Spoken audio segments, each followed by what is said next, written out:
믿음은 어떨까요? 믿음. 놀랍게도 믿음 역시 흐름이라는 것이 있습니다. 그래서 흐름이 끊기거나 믿음도 슬럼프를 만나게 되지요.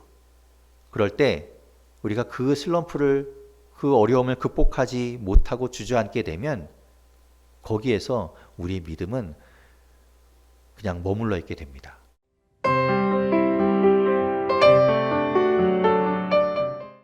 0.4초.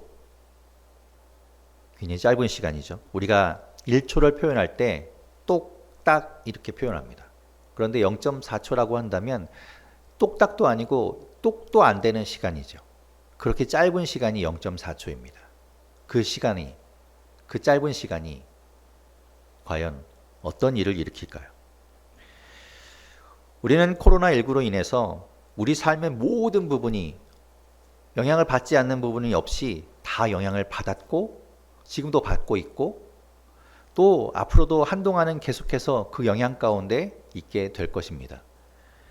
그 중에서도 여러 분야가 다 영향을 받지만 스포츠 분야도 영향을 받고 있는 걸 아십니까? 사상 유례 없이 이런 일들을 겪으면서 올림픽도 연기되었죠. 그리고 프로 아마추어 경기할 것 없이 모든 경기들이 다 중단되고 또 미뤄지고 있습니다. 지금 전 세계의 스포츠 경기 어떤 리그나 어떤 경기들 모두 다 거의 대부분 중단되어 있습니다. 그래서 프로 선수나 아마추어 선수를 막론하고 다 집에서 개인적으로 훈련하면서 지내고 있는 것을 우리가 보게 됩니다. 그래서 해외 뉴스나 SNS를 통해서 집에서 지내고 있는 선수들의 모습을 보게 되지요.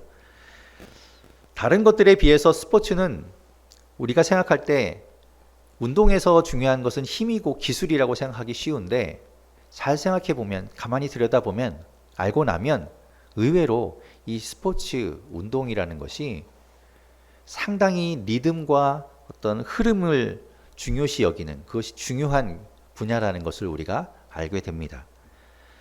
그렇기 때문에 운동 경기를 보다 보면 중간에 작전 타임을 감독이 걸게 되죠. 그래서 작전 타임을 걸어서 선수들에게 새로운 작전을 설명해 주고 그 위기를 벗어날 어떤 묘책을 알려주는 그런 것도 있지만 대부분은 경기의 흐름을 끊기 위해서, 상대편의 그 승기를 끊기 위해서, 그 흐름을 흐트러뜨리기 위해서 작전 타임을 거는 경우가 있습니다. 그렇게 중요하게 사용되어 있기도 하지요. 흐름을 끊는다는 것, 그것이 어떤 리듬을 끊게 되고 감을 잃어버리게 만든다는 겁니다. 제가 이 스포츠 얘기를 하는 이유는 그분들이 걱정돼서 하는 이야기는 아닙니다. 그분들은 이제 저보다 훨씬 더 전문가니까 알아서들 잘 준비하고 있겠죠.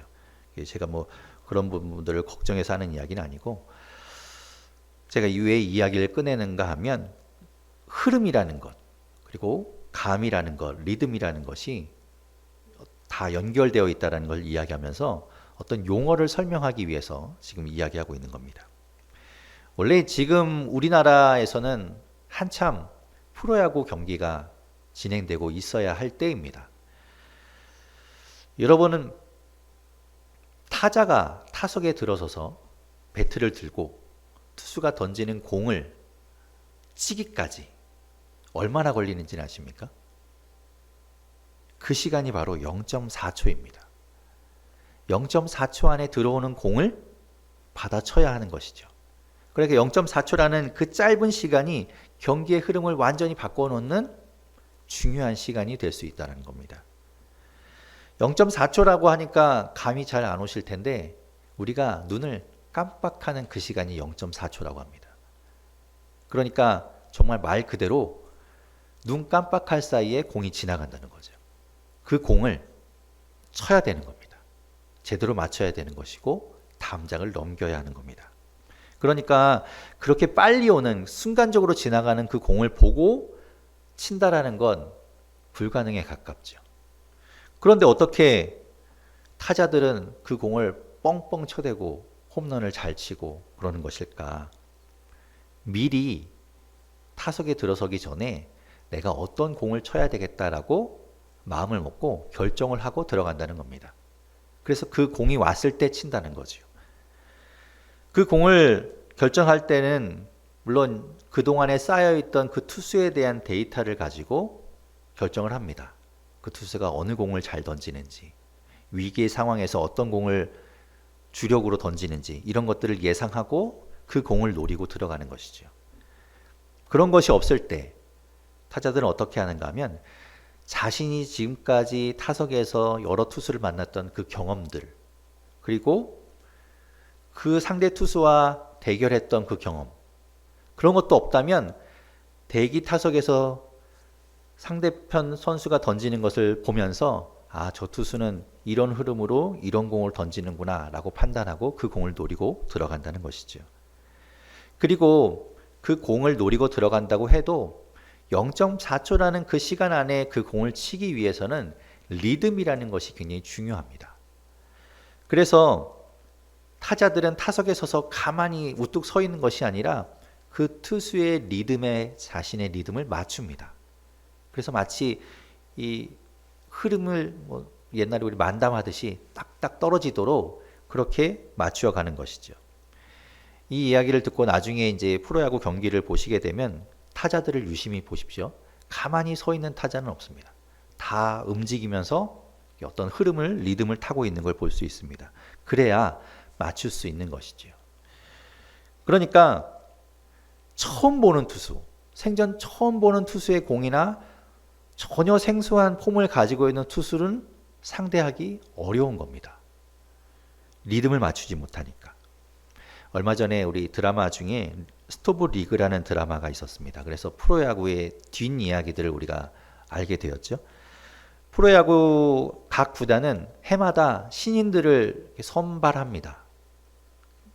좋은 선수를 선발하려고 애를 쓰죠. 그렇게 신인, 이제 프로에 입문하게 되는 그 신인 선수들을 선발해서 기존의 선수들을 제치고 경기에 출전할 수 있는 기회를 준다는 건 그 선수가 어마어마한 기량을 갖고 있다는 거겠죠. 기존의 선수보다 더 잘하니까 그 선수를 내보내는 거겠죠. 그런데다가 이 신인 선수가 어마어마한 기량을 갖고 있는데도 불구하고 또 거기에다가 이 신인이 낯설기 때문에 다른 선수들이 그 선수에 대해서 적응을 잘 못합니다. 그래서 그 선수가 굉장히 유리하게 되는 거죠. 신인 선수가. 그래서 가끔 우리는 괴물 같은 신인이 등장하고 그 혜성처럼 등장하는 신인이 돌풍을 일으키는 걸 보게 됩니다. 그러다가 그 이듬해 2년 차가 되면 1년 전과 똑같은 자신의 기량을 가지고 상대를 한다면 이미 그 선수는 도태되게 됩니다. 왜 그런가 하면 노련한 선수들이 그 선수를 이미 읽어버린 것이죠. 아, 저 선수는 어떤 리듬으로 던지는구나. 저 선수는 어떤 공을 잘 던지는구나 라는 것이 다 읽혀지게 된다는 겁니다. 그래서 2년 차쯤 되면 그 선수가 어려움을 겪게 됩니다. 참패를 당하게 되죠. 신인상을 받았던 아주 훌륭한 선수가 그 다음에 고전을 면치 못하는 경우가 종종 있습니다. 그런 현상을 우리는 뭐라고 얘기하는가 하면 서퍼모어 증후군, 징크스, 2년차 징크스라고 우리가 부르죠. 2년차 징크스의 여러 가지 다른 원인들도 있겠지만 말씀드린 것처럼 일반적인 경우에는 이런 변화를 일으키지 않아서 다 읽히기 때문에 그런 어려움을 겪게 된다라는 거죠. 하지만 그런 어려움을 겪을 때 그 고비를 잘 극복하고 거기에서 좌절하지 않고 포기하지 않고 나의 잘못된 폼을 교정한다거나 자세를 다시 바꾼다거나 아니면 새로운 공을 익힌다거나 하는 그런 선수들은, 그렇게 노력한 선수는 결국에 그 징크스를 탈출하고 멋지게 재기에 성공하게 됩니다. 어려움을 극복한 선수, 시련을 통과한 선수, 그 선수가 결국에는 다시 승리하게 되고 오래가는, 롱런하는 선수가 된다는 겁니다. 전설이 된 선수들 중에 그런 선수들이 많이 있습니다. 누구에게나 슬럼프가 찾아올 때, 누구에게나 내리막이 찾아올 때 그것을 잘 이기고 극복한 선수가 훌륭한 선수로 성장하게 되는 거죠. 믿음은 어떨까요? 믿음. 놀랍게도 믿음 역시 흐름이라는 것이 있습니다. 그래서 흐름이 끊기거나 믿음도 슬럼프를 만나게 되지요. 그럴 때 우리가 그 슬럼프를, 그 어려움을 극복하지 못하고 주저앉게 되면 거기에서 우리의 믿음은 그냥 머물러 있게 됩니다. 그런데 그 상황을, 그 어려움을 잘 극복하고 이겨내게 되면 그만큼 우리의 믿음도 한층 더 성장하게 되는 거지요. 오늘부터 우리는 몇 주에 걸쳐서 이 베드로전서의 말씀을 보게 됩니다. 베드로전서의 말씀이 바로 그런 이야기를 하고 있습니다. 어려움 가운데, 고난 가운데, 시련 가운데 있는 성도들에게 그 시련을 잘 이겨내자, 그 시련을 잘 극복하자, 힘내십시오 라고 이야기하는 것이 베드로전서입니다. 베드로전서는 어떤 책인지를 먼저 우리가 살펴보아야 되겠죠. 베드로전서와 그 뒤에 이어지는 후서는 편지입니다. 편지 글이죠. 편지는 대상이 있습니다. 그리고 그 편지를 보내게 된 상황이 있지요. 누가 썼는가? 우리가 잘 아는 것처럼 바로 그 베드로, 예수님의 제자였던 베드로, 그가 썼다. 그를 저자로 인정합니다. 베드로가 로마에 있을 때 이 편지를 써서 보냈다라고 대부분의 학자들은 보고 있습니다. 받는 사람은 누구인가? 받는 사람은 소아시아에 있는 성도들, 지금으로 이야기하면 터키 지역에 있던 그 교회의 그리스도인들에게 이 편지를 쓰고 있다는 거죠. 그들에게 보내는 편지입니다. 그것을 베드로전서 1장 1절과 2절에 이렇게 이야기하고 있습니다. 제가 베드로전서 1장 1절과 2절 말씀을 읽어보겠습니다. 예수 그리스도의 사도 베드로는 본도, 갈라디아, 갑바도기아, 아시아와 비두니아에 흩어진 나그네, 곧 하나님 아버지의 미리 아심을 따라 성령이 거룩하게 하심으로 순종함과 예수 그리스도의 피 뿌림을 얻기 위하여 택하심을 받은 자들에게 편지하노니 은혜와 평강이 너희에게 더욱 많을지어다. 아멘. 자, 그들에게, 그 소아시아 지역에 있는 성도들, 흩어져 있는 그 성도들에게 지금 편지를 쓰고 있다라고 베드로가 이야기하고 있죠. 문제는 그들에게 편지를 쓴 이유가 무엇인가? 왜 베드로가 그들에게 편지를 쓸 수밖에 없었는가? 그렇게 만든 상황이 무엇인가? 이게 중요하겠죠. 초대교회를 생각해 보면 초대교회는 어디나 마찬가지로 박해를 받았습니다. 예수님을 못 받게 만들었던 그 대제사장들과 종교 지도자들의 영향력이 미치는, 그 유대인 종교 지도자들의 영향력이 미치는 곳에서는 예수님의 이야기를 하기가 어려웠고 또 복음을 전한다는 건 늘 미움을 받는 일이었습니다. 그런데 또 거기에다가 당시에는 로마의 지배를 받고 있었죠. 로마의 지배를 받는 상황에서 신격화되어 있는 로마 황제를 추앙하지 않는다는 건 여러모로 피해를 감수해야 되는 일이었습니다. 불이익을 견뎌내야 하는 그런 상황이 되는 거죠. 어느 지역의 교회나 이런 박해와 고난을 받고 있었습니다.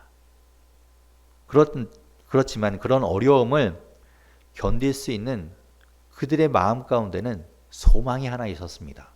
그것이 무엇인가 하면 곧 우리 주님이 오신다라는 소망이었습니다. 다시 오신다고 하신 그 주님이 곧 오실 거야 라는 그 소망으로 그들은 조금만 참자, 조금만 더 견디자, 조금만 더 버티면 돼 라고 생각하며 지내왔던 것이죠. 근데 시간이 갈수록 그 소망이 조금씩 허물어집니다. 그래서 베드로는 그들을 향해서 무너지지 않도록, 다시 일어날 수 있도록, 힘을 낼 수 있도록 편지를 통해서 위로하고 격려하려고 하는 거죠. 그래서 베드로 전서를 쓰는 겁니다. 우리도 매주 매일 이 코로나19에 대해서 이야기를 하고 있고 또 앞에서도 잠깐 언급을 했지만 마치 우리의 현재 상황이 당시의 이 초대교회 성도들의 상황과 닮아 있는 것처럼 보여집니다. 곧 이 어려움이, 이 상황이 끝이 나겠지, 곧 회복되겠지, 좋아질 거야 라는 그 기대와 소망을 가지고 있지만 점점 이 시간이 길어지면 길어질수록 우리 안에 조금씩 지쳐가는 것이 느껴지지요. 조금씩 그 소망이 허물어져 가고 있는 겁니다. 또한 본의 아니게 세상의 눈이 지금 교회를 향하여 곱지 않은 시선을 가지고 바라보고 있죠.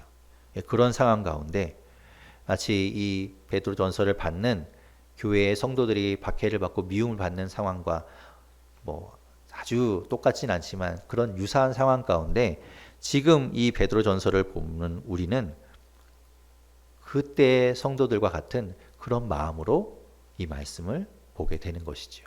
만약 우리가 교회가 부흥하고 있었다면, 교회가 잘 나가고 있었다면, 그리고 세상이 교회를 향하여 칭찬하고 그러고 있는 상황에서 이 메시지를 봤다면 그것이 잘 와닿지 않고 어울리지 않았겠죠.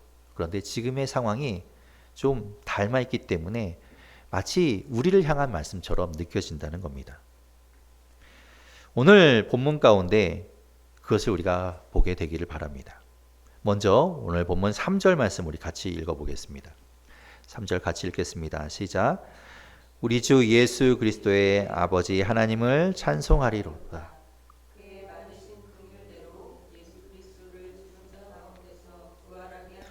말미암아 우리를 거듭나게 하사 산 소망이 있게 하시며 아멘. 이 저자 이 베드로는 주 예수 그리스도의 아버지이신 하나님을 찬송하자라고 이야기합니다. 왜 우리가 하나님을 찬송해야 하는가? 그 이유는 지난주에 우리가 나누었던 이야기, 이 부활의 의미를 나누었어요. 예수님이 이 막달라 마리아에게 부활하신 후에 말씀하신 그 메시지를 통해서 우리는 깨닫게 되었습니다. 예수님의 부활로 인해서 우리는 예수님과 하나가 되는 거구나. 그리고 그 하나된 관계가 확정되게 아주 이제 완전히 확실하게 굳어지게 되는 거구나라는 걸 보게 되었죠. 예수 그리스도가 부활하심으로 말미암아서 예수 그리스도를 믿는 우리와 또 우리를 위해 십자가에 죽으시고 부활하신 그 예수와 하나가 되는 것, 그 관계가 확정되는 것, 그것을 말씀드렸습니다. 기억하시죠? 요한복음 20장 17절 말씀에 이렇게 이야기했던 예수님의 말씀을 다시 한번 읽어보겠습니다. 요한복음 20장 17절 말씀 자막을 통해서 읽어보겠습니다. 시작. 예수께서 이르시되 나를 붙들지 말라. 내가 아직 아버지께로 올라가지 아니하였노라. 내가 내 아버지 곧 너희 아버지 내 하나님 곧 너희 하나님께로 올라간다 하라 하시니. 아멘. 내 아버지가 너희의 아버지가 되고 내 하나님이 너희의 하나님이 된다 라는 것을 말씀하셨지요. 예수님과 우리가 하나니까 그렇다는 겁니다. 그래서 오늘 본문 3절에서 말씀하고 있는 것처럼 예수 그리스도의 아버지 하나님은 바로 곧 우리의 아버지 하나님이 되는 거죠. 그래서 찬송하는 겁니다. 나와 상관없는 남의 아버지가 아니라 남의 하나님이 아니라 내 아버지, 내 하나님이기 때문에 우리가 찬송하자는 것이지요. 또한 예수님과 우리가 하나이기 때문에 부활도 동일하게 하나입니다. 그래서 말씀하죠. 예수 그리스도가 죽은 자 가운데서 부활하셨으니 우리도 예수님과 하나 된 우리도 거듭나게 되었고 새 생명을 얻게 되었다라고 이야기하고 있습니다. 새로운 생명, 새로운 삶을 사는 겁니다. 그런데 우리가 기억해야 할 것이 하나 있죠. 예수님이 십자가에 죽으시고 부활하셔서 우리가 하나가 되고 그 관계가 확정된 것은 무엇 때문입니까? 우리가 예수 그리스도를 믿는 그 믿음 때문입니다. 믿음이 조건입니다. 믿음이 기본이 되는 거죠. 기초가 되어서 그런 관계가 성립되는 겁니다. 믿음이 없으면 지금까지 이야기한 것 그리고 이제 이야기하려는 것이 나와 상관이 없습니다. 그것은 남의 이야기가 되는 것이고 나에게는 아무런 영향도 미치지 못하는 이야기가 됩니다. 하지만 예수 그리스도를 믿고 예수님의 죽음이 나의 죽음이 되고 예수님의 부활이 나의 부활이 되는 그 하나가 이루어진다면 이제 약속하시는 세 가지 유익이 우리의 것이 되는 겁니다. 이것은 믿음에 대한 약속이고 부활, 하나님의 하나됨에 대한 혜택이 우리에게 주어지는 것이지요. 첫 번째 유익은 무엇인가? 3절에서 읽은 것처럼 산 소망이 있게 하신다는 겁니다. 산 소망이 있게 하신다. 이것을 현대인의 성경에서는 살 희망을 갖게 하셨다라고 번역하고 있고, 메시지 성경에서는 가장 중요한 삶의 목적을 얻게 되었다라고 번역합니다. 뜬구름 잡는 삶이 아니라는 것이죠. 막연한 기대와 긍정으로 살아가는 것이 아닙니다. 부질없는 것, 불투명한 것, 불확실한 것, 불안정한 것을 바라보면서 늘 불안과 염려 가운데 살아가는 것이 아니라 확실한 것, 영원한 것, 변하지 않는 것, 분명한 그 하나님의 나라를 살아가는 것, 그것이 우리가 누리는 유익이라는 겁니다. 주님과 하나 된 삶이 그런 삶이라는 거죠. 그러니 이 땅의 것에 소망을 둘 것이 아니라는 겁니다. 그것은 죽은 소망이 되는 것이니까. 그것은 사라져버릴 소망이 되는 것이니까. 삶의 목적을 잃어버리게 되는 것이니까. 신기루에 올인하고 그것을 바라보면서 거기에 집착하는 것이 아니라, 그런 어리석은 사람처럼 되는 것이 아니라 이제 확실한 것, 그래서 살아있는 소망, 우리의 삶의 목적을 바로 세우게 된다는 거죠. 두 번째 유익은 무엇인가? 유업을 잇게 하신다라고 말씀합니다. 오늘 보면 4절 말씀을 같이 읽어보겠습니다. 4절 말씀 같이 읽겠습니다. 시작. 썩지 않고 더럽지 않고 쇠하지 아니하는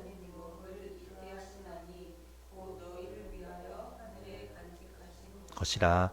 아멘. 그 유업, 우리가 잊게 되는 그 유산, 받게 되는 그 유산, 그 분깃, 그것은 이 땅의 것이 아닙니다. 땅의 것은 사라지죠. 이 땅의 것은 영원하지 않습니다. 땅의 것은 변화되게 되어 있습니다. 물들게 됩니다. 죄로 물들기도 하고 또 다른 것으로 변하기도 하지요. 땅의 것은 시들어 버립니다. 쇠퇴하지요. 그러나 우리가 받게 되는 유산, 상속, 우리가 받게 되는 그 복은 땅의 것이 아니기 때문에, 하늘에 있는, 하늘에 두신 것이기 때문에 영원하고 변하지 않는 것이라는 겁니다. 또한 지금의 것이 아니라 장차 우리가 받게 된다는 겁니다. 영원한 것, 정말 소중한 것, 정말 중요한 것, 그것을 우리가 소유하게 되는 겁니다. 그것이 우리가 받는 유익이죠.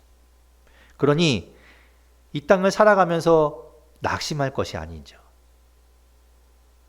힘을 내야 하는 겁니다. 그것을 바라보면서 우리에게 주어질 것, 우리에게 약속된 것을 바라보면서 힘을 내라는 겁니다.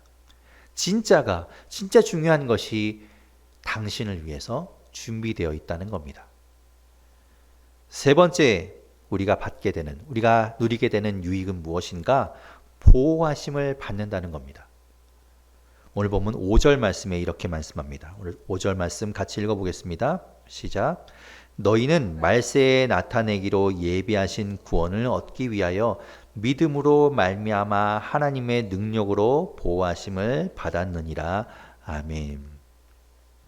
우리는 장차 하나님이 우리에게 약속하신 것들을 받아야 하기 때문에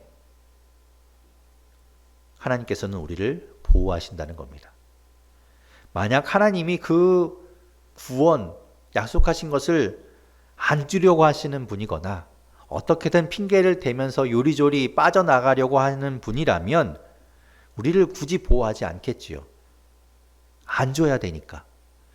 못 받게 해야 되니까. 그런데 하나님은 우리에게 구원을 주고 싶어서 주체를 못하는 분이십니다. 그걸 주기 위해서 정말 안달하시는 분이죠. 그러니까 예수 그리스도를 이 땅에 보내신 겁니다. 우리의 죄 문제를 해결하기 위해서, 그 형벌을 다 받게 하기 위해서 예수 그리스도를 보낸 것이죠.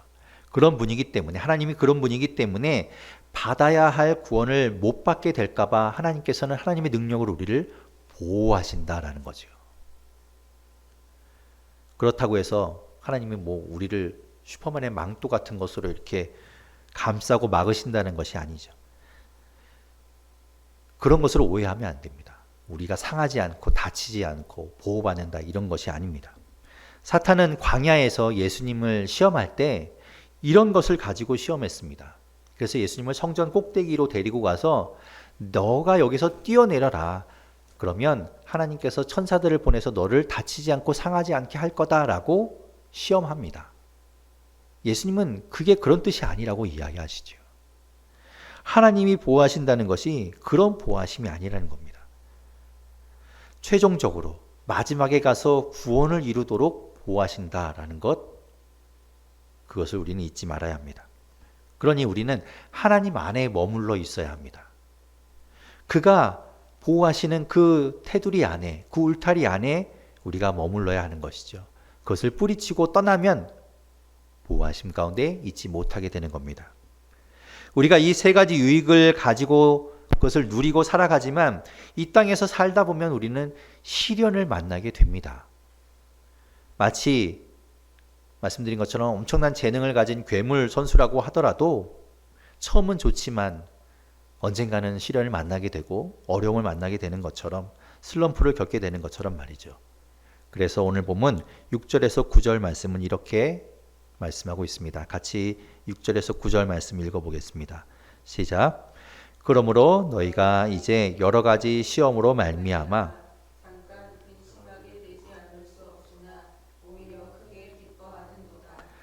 너희 믿음의 확실함은 불로 연단하여도 없어질 금보다 더 귀하여 예수 그리스도께서 나타나실 때에 칭찬과 영광과 존귀를 얻게 할 것이니라. 예수를 너희가 보지 못하였으나 사랑하는도다. 이제도 보지 못하나 믿고 말할 수 없는 영광스러운 즐거움으로 기뻐하니 믿음의 결국 곧 영혼의 구원을 받음이라. 아멘. 이렇게 이야기합니다. 여러 가지 시험으로 말미암아 잠깐 근심하게 되지 않을 수 없으나, 시련의 모양은 여러 가지라는 겁니다. 다 다를 수 있죠. 사람마다 다 다를 수 있습니다. 하지만 분명한 것은 누구나 시험과 시련을 겪게 된다는 겁니다. 그리고 그것 때문에 근심하게 된다는 겁니다. 그러니까 왜 나는 맨날 이런 문제가 생기는가? 왜 나는 이런 어려움을 당하는가? 왜 나한테만 이렇게 힘든 일이 생기는가? 왜 나만 이런 걸 근심하고 있을까? 나는 왜 바보같이 이런 걸 자꾸 걱정하고 있을까? 그런 생각을 할 필요가 없다는 거죠. 누구나 그런 생각한다는 거고 누구나 그런 일을 겪는다는 겁니다. 그리고 그 시험이 꼭 필요하다고 이야기합니다. 마치 운동선수가 더 뛰어난, 더 훌륭한 선수로 성장하기 위한 것처럼 그런 어려움이 필요하다는 거죠. 금을 불로 단련시킬 때 불순물이 제거되고 정말 순수하고 좋은 금이 만들어지는 것처럼 말이죠. 하지만 그렇게 불 속을 지날 때 금도 손실을 입게 됩니다. 하지만 믿음은 그렇지 않다는 겁니다. 믿음은 시험과 시련을 통과할 때 더 값지고 더 단단하고 더 순수한 믿음으로 성장하게 된다는 겁니다. 비록 시험과 시련이 고단하지요. 험난하지요. 하지만 우리는 유익이 있기 때문에, 약속을 받았기 때문에, 그것을 알고 있기 때문에 그것 생각하며 생기는 그 기쁨으로 어려움을 이겨낼 수 있습니다. 그러니까 어려움 속에 매몰되거나 갇혀 있을 것이 아니라 그 상황을 바라보면 거기서 빠져나오지 못하죠. 그것이 아니라 하나님께서 약속하신 그 약속, 그 유익을 바라보아야 하는 겁니다. 비록 지금은 어려워서 정말 이대로 끝날 것 같고 죽을 것 같지만 산 소망이 있게 하시니, 살아있는 소망, 살 희망, 삶의 목적을 갖게 하시니 거기서 힘을 얻으라는 겁니다. 비록 지금은 아무것도 없는 것 같고 손에 쥐어지는 것 없고 눈에 보이는 것이 없는 것 같지만 하늘에 간직한, 나를 위해서 준비되어 있는 그 영원하고 무엇과도 바꿀 수 없는 그것을, 소중한 그것을 바라보면서, 그것을 기억하면서 힘을 얻으라는 겁니다. 비록 지금은 이러다가 다 망할 것 같고 다 물거품이 될 것 같고 다 소용없는 일이 될 것 같지만 마지막에 완전한 구원을 이루기까지 하나님의 능력으로 우리를 보호하시고 계시니 그것을 기억하고 힘을 얻으라는 겁니다. 힘을 얻을 거리로 삼으라는 거죠. 분명히 코로나19와 경제 위기와 이단 사이비와 그릇된 기독교인들로 인해서 받게 되는 세상의 멸시 속에서도 그것을 우리가 잘 통과해 나갈 때 우리는 더 순수한 믿음 가운데 서 있는 우리를 보게 될 겁니다. 더 단단한 믿음이 드러나게 될 것이고 교회는 새로워지게 될 것입니다. 우리에게 약속된 유익이 있기 때문이죠. 우리에게 보장된 약속이 있기 때문입니다. 그리고 그 유익은 교회에게 약속된 것이기도 하니까요. 1960년 4월 19일 그 민중이 들고 일어난 그 혁명이 시간이 지나면서 시련을 만나고 어려움을 겪었지만 그 모든 것들을 통과하여 지금의 우리를 만든 것처럼 지금의 어려움도 우리는 반드시 통과해 나갈 것입니다. 그리고 그것을 통해서 더 성장한 우리, 더 성숙한 믿음으로 나아가게 될 것입니다. 그리하여 그 끝에서 분명히 우리는 완전한 구원을 이루게 될 것입니다. 약속을 바라보십시오. 그리고 주님께서 우리에게 주신다고 하시는 그 유익을 생각하면서 조금만 더 힘을 내시고 한 발짝 더 나아가시고 한 번 더 일어나시는 저와 여러분 우리 모두가 될 수 있기를 바랍니다.